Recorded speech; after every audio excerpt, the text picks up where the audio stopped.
Have you ever stopped for a moment and asked yourself, what is most important in life, perhaps fame, career, money, or relationships? Yes, those things are all important. But imagine, if one day you fall ill, lying in a hospital bed, how much of those things would you still care about? Steve Jobs, one of the world's richest men, the founder of Apple, left behind a haunting quote before his death: "The most expensive bed is a hospital bed." Even though he possessed billions of dollars, when faced with cancer, all he wanted wasn't money, but a little more time and health to live on. When we are healthy, we can think about 1,000 different things: making money, advancing our careers, enjoying life. But when illness knocks on our door, the only thing we care about is our health. Anyone who observes the rules of health mentioned in this book will find that he has got in it a real key to unlock the gates leading him to health. He will not need to knock at the doors of doctors or Vaidyas from day to day. Part 1. The human body. It is necessary to understand the meaning of the word health before entering upon a description of the human body. In health means body ease. He is a healthy man whose body is free from all disease. He carries on his normal activities without fatigue. Such a man should be able with ease to walk 10 to 12 miles a day, and perform ordinary physical labor without getting tired. He can digest ordinary simple food. His mind and his senses are in a state of harmony and poise. This definition does not include prize fighters and such like. A man with extraordinary physical strength is not necessarily healthy. He has merely developed his musculature, possibly at the expense of something else. It is necessary to have enough knowledge of the human body which is expected to attain the above standard of health. God alone knows what kind of education was prevalent in ancient times. Research workers on the subject may be able to tell us something, but only something, about it. But all of us have some experience of modern education in this country. It has no relation with our everyday life. Thus, it leaves us almost utterly ignorant about our own body. Our knowledge of our own village and our fields shares a similar fate. We are taught, on the other hand, much about things that have no bearing on our daily life. I do not mean to say that such knowledge is of no use. But everything has its own place. We must first know enough of our own body, our own house, our village and its surroundings, the crops that grow there and its history before going on to anything else. General knowledge broad-based on this primary knowledge alone can enrich life. The human body is composed of what the ancient philosophers have described as the 5 elements. These are earth, water, vacancy, light and air. All human activity is carried on by means of the mind aided by the 10 senses. These are the 5 senses of action, i.e. hands, feet, mouth, anus and the genitals, and the 5 senses of perception, i.e. the sense of touch through the skin, of smell through the nose, of taste through the tongue, of seeing through the eyes and of hearing through the ears. Thinking is the function of the mind, and some people have called it the 11th sense. In health all the senses and the mind act in perfect coordination. The inner working of the human machine is wonderful. The human body is the universe in miniature.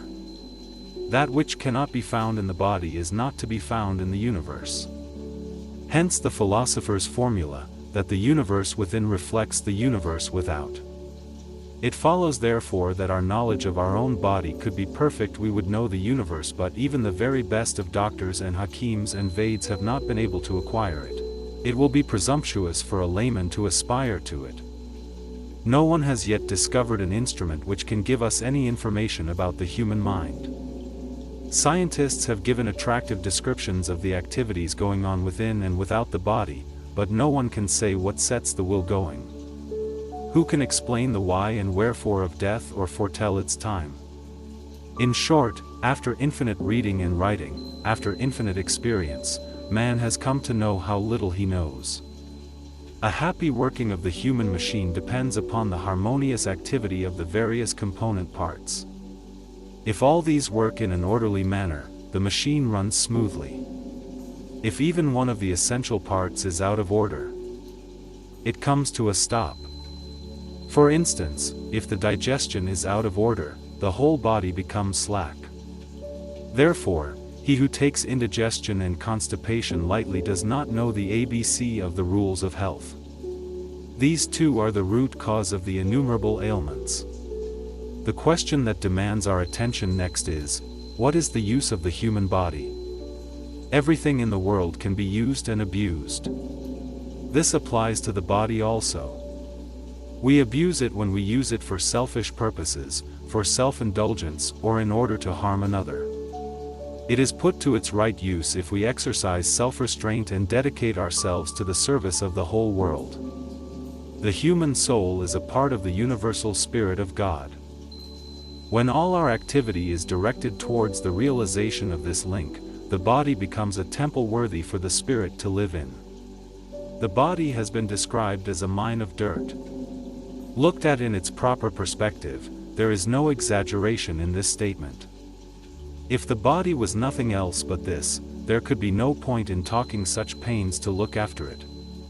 But if this so-called mine of dirt can be put to its proper use, it becomes our first duty to cleanse it and keep it in a fit condition. The mines of precious stones and gold also have the look of ordinary earth on the surface. The knowledge that there are gold and precious stones underneath induces men to spend millions and engage scientific brains in order to get at what lies in those mines. Similarly, we cannot take too much pains over keeping in a fit condition the temple of the spirit, the human body. Man came into the world in order to pay off the debt owed by him to it, that is to say, in order to serve God and, or through, his creation. Keeping this point of view in front of him, man acts as a guardian of his body. It becomes his duty to take such care of his body as to enable it to practice the ideal of service to the best of its ability. 2. Air. No one can live without air as one can without water for a few days and without food much longer. Therefore, nature has surrounded us with air on all sides so that we can get it without any effort. We take in air through the nose into our lungs. The lungs act as a sort of bellows. The atmospheric air which we breathe in has a life-giving substance, a gas known as oxygen. The air that we breathe out contains poisonous gases. These can kill us if they are not immediately allowed to spread out and get diluted by the atmospheric air. Hence the necessity of proper ventilation. The air comes into close contact with blood in the lungs and purifies it. Many people do not know the art of breathing. This defect prevents an adequate purification of their blood. Some people breathe through the mouth instead of through the nose. This is a bad habit. Nature has so designed the nose that it acts as a sort of filter for the ingoing air and also warms it. In mouth breathers, the atmospheric air reaches the lungs without the preliminary filtration or warming.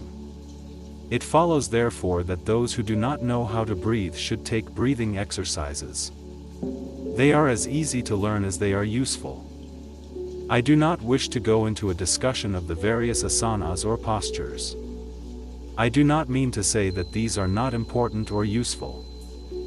But I do wish to emphasize that a well-regulated life outweighs the advantage of studying and practicing elaborate postures or exercises.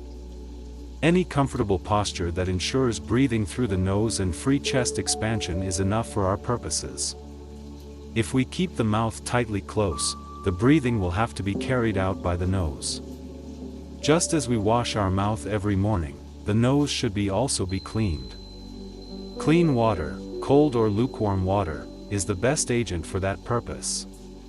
It should be taken in a cup or in the palm of the hand and drawn up through the nostrils. It is possible to draw the water up through one nostril, the other remaining closed, and expel it through the other by opening it and closing the former. The process should be carried out gently so as to avoid discomfort. In order to cleanse the back portion of the nose known as nasopharynx, water should be brought out by the mouth or even swallowed. We must see that the air that we breathe in is fresh. It is good to cultivate the habit of sleeping in the open under the stars. The fear of catching a chill should be dismissed from the mind. Cold can be kept out by plenty of covering. This covering should not extend beyond the neck. If cold is felt on the head, it can be covered with a separate piece of cloth. The opening of the respiratory passage, the nose, should never be covered up. The day clothes should be changed for loose night clothes before retiring. As a matter of fact, no clothes are necessary at night when one sleeps covered with a sheet. Tight-fitting clothes should be avoided even during the day. The atmospheric air around us is not always pure, neither is it the same in every country. The choice of the country does not always lie in our hands, but the choice of a suitable house in a suitable locality does rest with us to some extent. The general rule should be to live in a locality which is not too congested and insist upon the house being well lighted and well ventilated. 3. Water. Next to air, water is a necessity of life. We cannot live without it for more than a few days, just as without air we cannot live for more than a few minutes. Therefore, as in the case of the air, nature has provided us with ample amount of water. Man cannot live on barren land where there is no water. Vast tracts of desert land lie utterly uninhabited. In order to keep healthy, everyone should take 5 pounds of water or other liquid food in 24 hours. Drinking water must be pure. In many places it is difficult to get pure water. There is always risk in drinking well water. The water of shallow wells, and even deep wells with a staircase leading down to the water level, should be considered absolutely unfit for drinking purposes. The difficulty is that the appearance and even the taste of water are no guide to its purity. Water which appears perfectly harmless to look at and to taste, can act as poison. The old custom of not drinking from an unknown well or from a stranger's house is worth copying. In Bengal almost every house has a kachcha tank attached to it. As a rule the water of these is unfit for drinking purpose. River water also is frequently not fit for drinking, particularly where the river is used for navigation or where it passes by a big city and receives its drainage and sewage water. In spite of what I have said, I know there are millions of people who have to drink what I have described as impure water. But that does not mean that their example is worthy of being copied. Nature has provided us with sufficient reserve of vitality. But for that, man would have long ago disappeared from the face of the earth because of his own mistakes and transgressions of the rules of health. Here we are concerned merely with the role of water with regard to health. Wherever we are doubtful about the purity of water, it should be boiled before drinking. In practice it amounts to this, that everyone should carry his drinking water with him. Many Orthodox Hindus in India do not drink water whilst traveling on account of religious prejudices. Surely, the enlightened can do for the sake of health what the unenlightened do in the name of religion.